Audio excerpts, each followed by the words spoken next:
I fear not the dark itself, but what may lurk within it. Welcome to Lurk, bringing you creepy, strange, and bone-chilling stories, with your host, Jamie Jackson.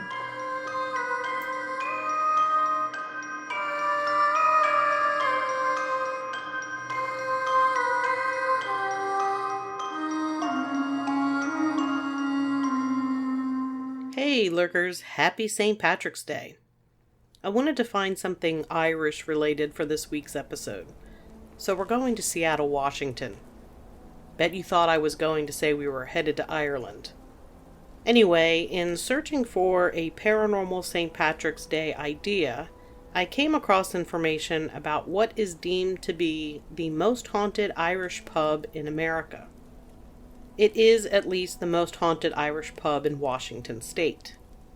It's called Kells Irish Restaurant and Pub, located at 1916 Post Alley in Seattle. It is located in the Pike's Place Market. So I thought this would be a pretty simple and straightforward sort of episode. And as it always seems to go when I think something's going to be simple and straightforward, it is never simple and straightforward. So not only do we have some ghosts in a pub, we also have to talk about a serial killer in the beginning of the 20th century and the history of the building that Kells is located in. It might feel like we're jumping around a bit, but I promise that it is all connected. And a lot of times I say I think we're jumping around and it's just me who feels like I'm jumping around. So hopefully I have managed to bring this into a cohesive episode that makes complete and total sense as I go through each item. I'm going to get started here, and the first thing that we're going to get into is the serial killer, Dr. Linda Hazzard. Linda Laura Hazzard was born Linda Burfield in Minnesota in 1867.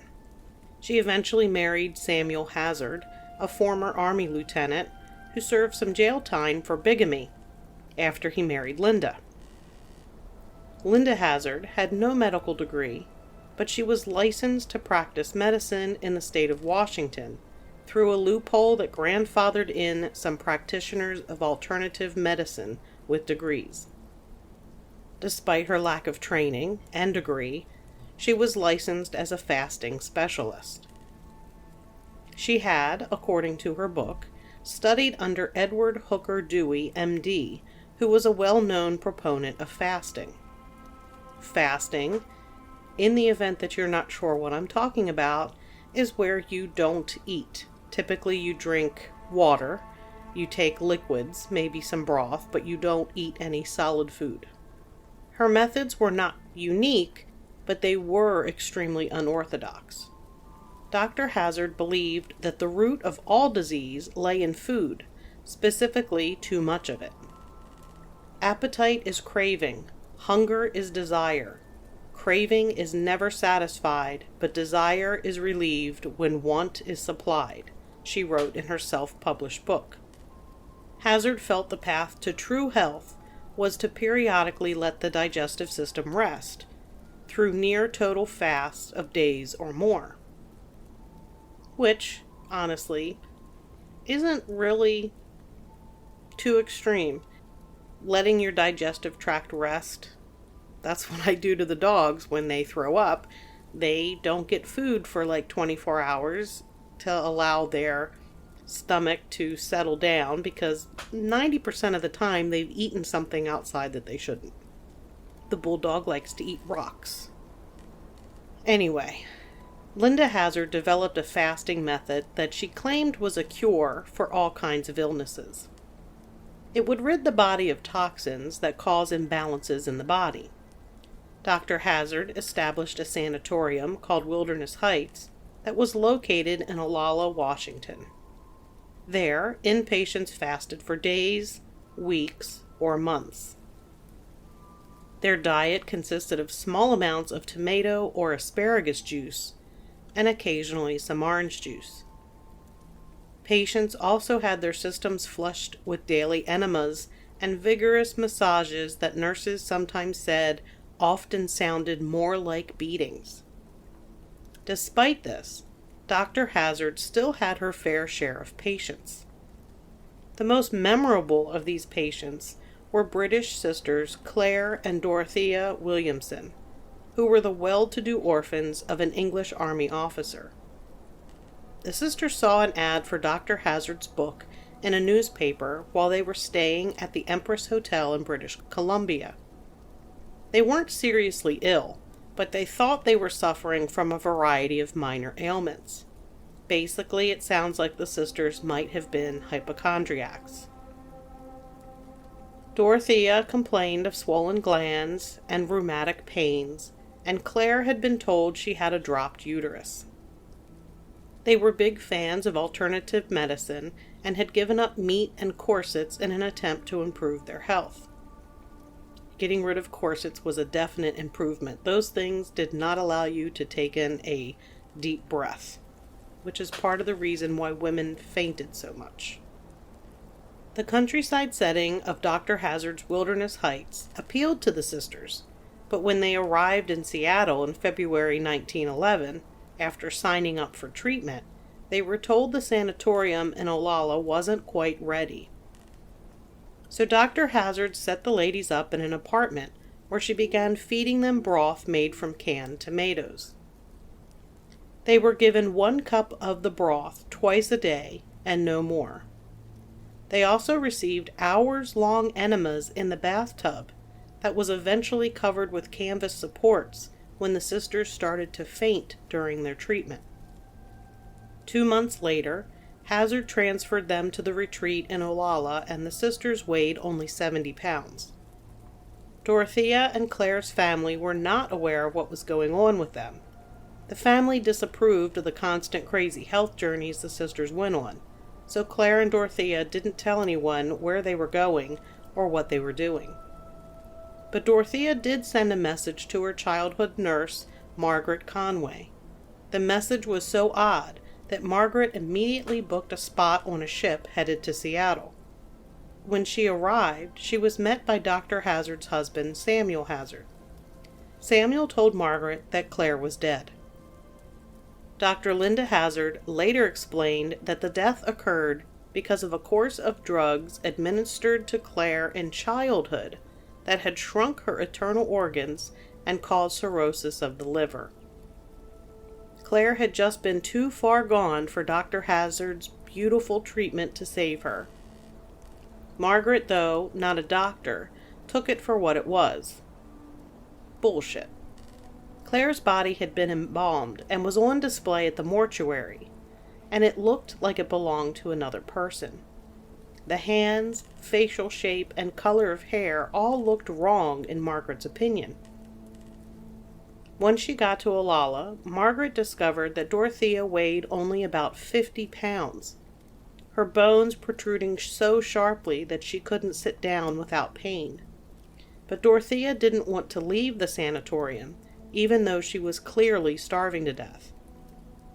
It was discovered that Dr. Linda Hazard was appointed the executor of Claire's large estate, as well as Dorothea's guardian for life. Dorothea had also signed over her power of attorney to Samuel Hazard. In the meantime, the Hazards had helped themselves to Claire's clothes, household goods, and about $6,000 worth of the sisters' jewels. Dr. Hazard even had the audacity to deliver a report concerning Dorothea's mental state to Margaret while wearing Claire's robe. Hazard refused to let Dorothea leave the sanatorium, and it took one of her uncles showing up and paying Hazard $1,000 to allow her to go. The British consul in nearby Tacoma, Washington, became involved, and once they began researching Linda Hazard, they discovered that the Hazards were connected to other deaths of wealthy individuals. Many had signed over large portions of their estates just before their deaths. There is approximately 17 deaths that are attributed to Linda Hazard, though some believe there were more. August 15, 1911, Linda Hazard was arrested on charges of first-degree murder for starving Claire Williamson to death. During the trial, servants and nurses testified how the sisters cried out in pain during their treatments, suffered through enemas that lasted for hours, and endured baths that scalded them. Then there was the testimony about the financial drain of the Williamson account, with forged checks and other fraud that emptied the estate. Hazard refused to take any blame for the deaths. She said in her self-published book, "Death in the fast never results from deprivation of food, but is the inevitable consequence of vitality sapped to the last degree by organic imperfection. Basically, if you die while being starved, then you obviously had another condition that was going to kill you eventually anyway." She was sentenced to hard labor at Walla Walla, served 2 years, and had her medical license revoked. She moved to New Zealand, but eventually returned to Olalla and opened a school of health that burned to the ground in 1935. Linda Hazard died in 1938 while undergoing her own fasting regimen. That's karma. And that brings us to the history of the building that houses Kells Irish Restaurant and Pub. The building is known as the Butterworth Building.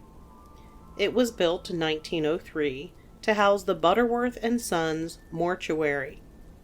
The mortuary operated there until 1923, when it moved to a larger building. One of the interesting features of the architecture is that on the First Street side, the building appears to have 3 stories, but on the other side it has 5. This is due to the hilly terrain the building was constructed on. It actually has 5 stories inside. The Butterworth Building was one of the first facilities to operate as a mortuary in the United States. Each story of the building had its own unique function within the mortuary. It had a 200-mourner chapel, a crematorium, an area for storing funeral urns, a casket showroom, and an elevator, which was the very first one on the West Coast. They also offered on-site coffin sales and rooms with burial clothing for purchase. It was a one-stop death shop. The elevator was used for transporting bodies up and down to the different floors. The basement is accessible through the post alley entrance at the rear of the building, and that's now home to Kells Irish Restaurant and Pub. There are some accounts that claim the basement space was the former embalming room and crematorium, but the 1904 account says that the basement housed the building's heating plant, stables, and funeral wagons. Many bodies passed through the Butterworth Building because of a diphtheria epidemic, the Spanish flu epidemic in 1918, and the many deaths of the local miners, both from accident and violence. It was the policy of the mortuary to allow family to stay with the deceased between the time the body was placed in the coffin until their burial. There was a private room offered for this at no charge. The floor above, where the Kells Irish Pub is located, was once used for storing dead bodies, but is now used as a private banquet hall for the pub. It's also said that some of Linda Hazard's victims passed through the mortuary. I told you it was connected. In fact, remember me telling you just a minute or so ago that the childhood nurse of Claire Williamson saw Claire's body and thought it didn't look quite like her? That's because Butterworth allegedly used another body instead of Claire's so that people didn't see her skeleton-like appearance. Which explained why she didn't look like Claire. It wasn't her. There were also rumors of empty coffins being buried. There was talk about miners being killed for the value of their bodies. I'm assuming the bodies were sold to medical students for use as medical cadavers. But that's just a rumor. I do believe the body of Claire was switched. The building itself is listed on the National Register of Historic Places.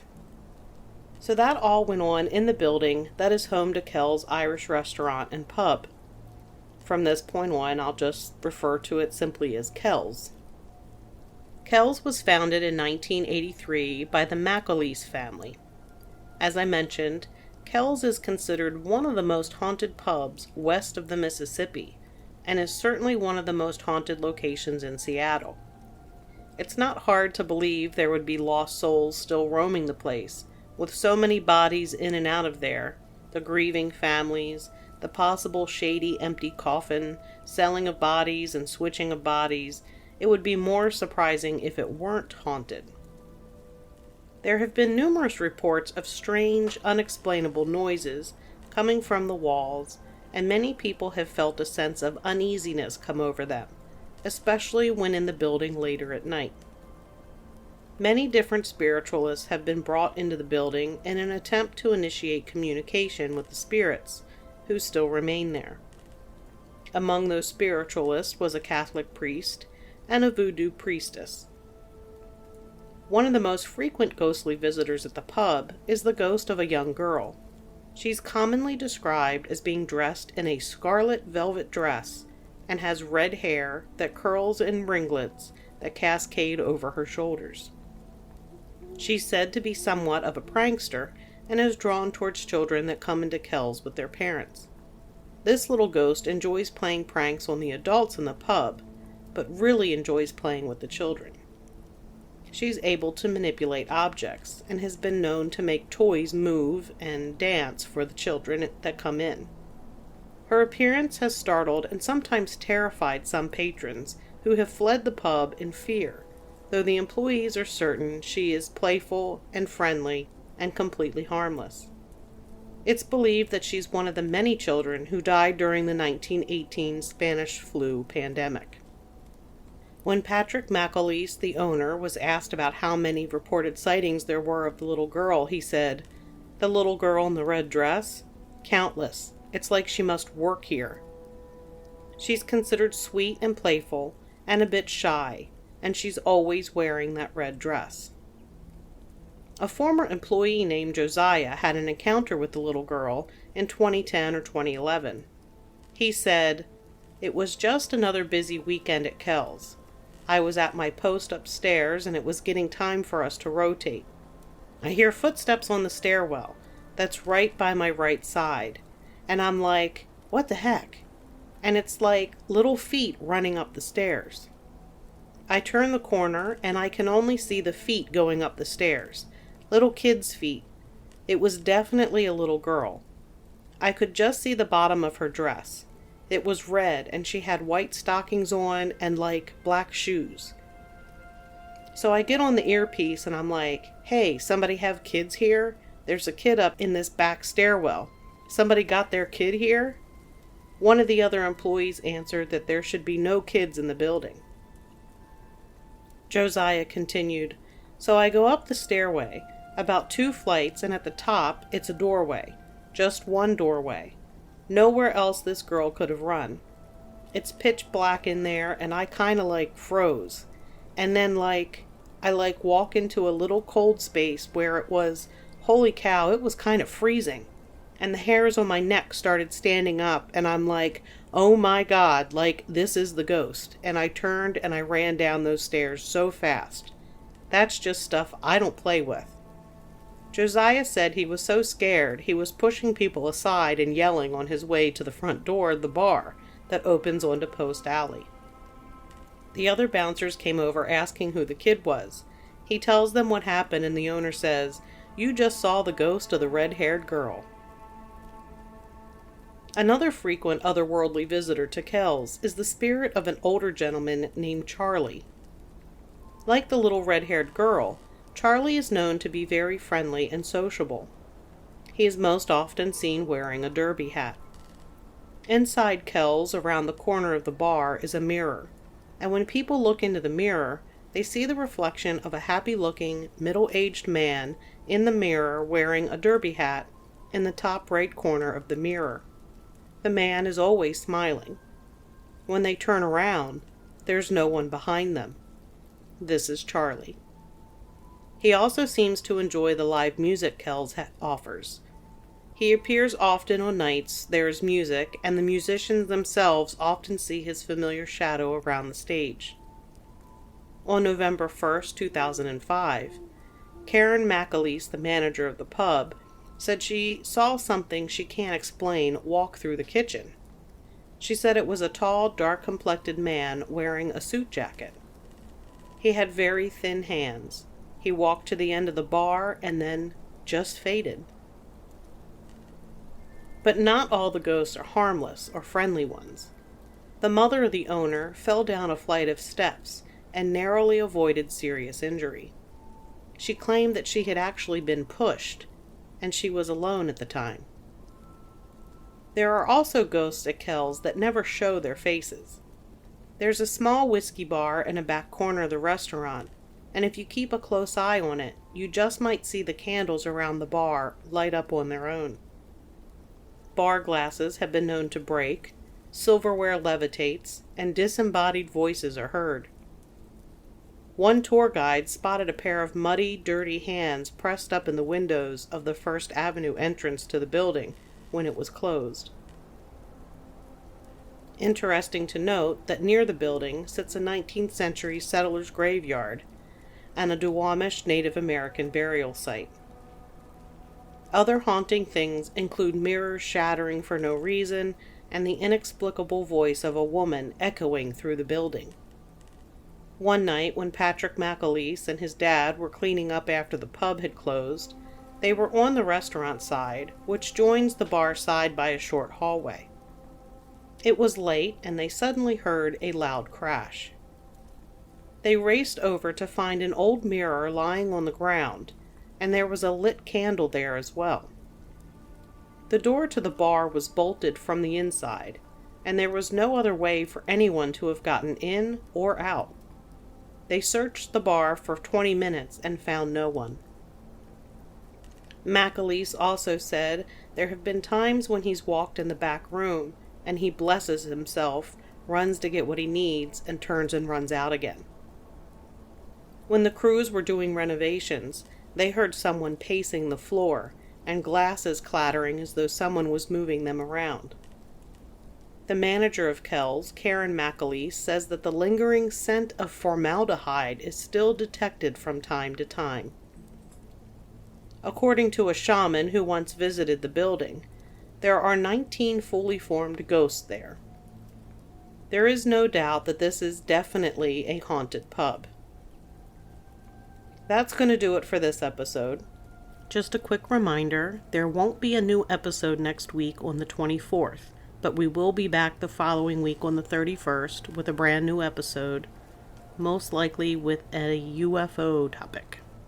Remember, you can find Lurk wherever you listen to your favorite podcasts, and on lurkpodcast.com, where you'll find episodes along with social media links. Also, make sure you mark your calendars. Lurk is set for 2 festivals this summer and fall. August 26th is the Jefferson County Bigfoot and Paranormal Expo in Reynoldsville, Pennsylvania from 9 a.m. to 6 p.m. Then on September 30th is the Whitehall, New York Sasquatch Festival. We have a 3rd event in June we're just waiting on confirmation on. That one will be in Sykesville, Maryland. So if you're in the area for one of those, stop by our booth and say hi. If you like what you hear, tell a friend, or if you have a few minutes, give us a 5-star review. If you're out celebrating St. Patrick's Day, please celebrate responsibly and make sure you have a designated driver. I don't want to lose any lurkers. And until next time, keep lurking.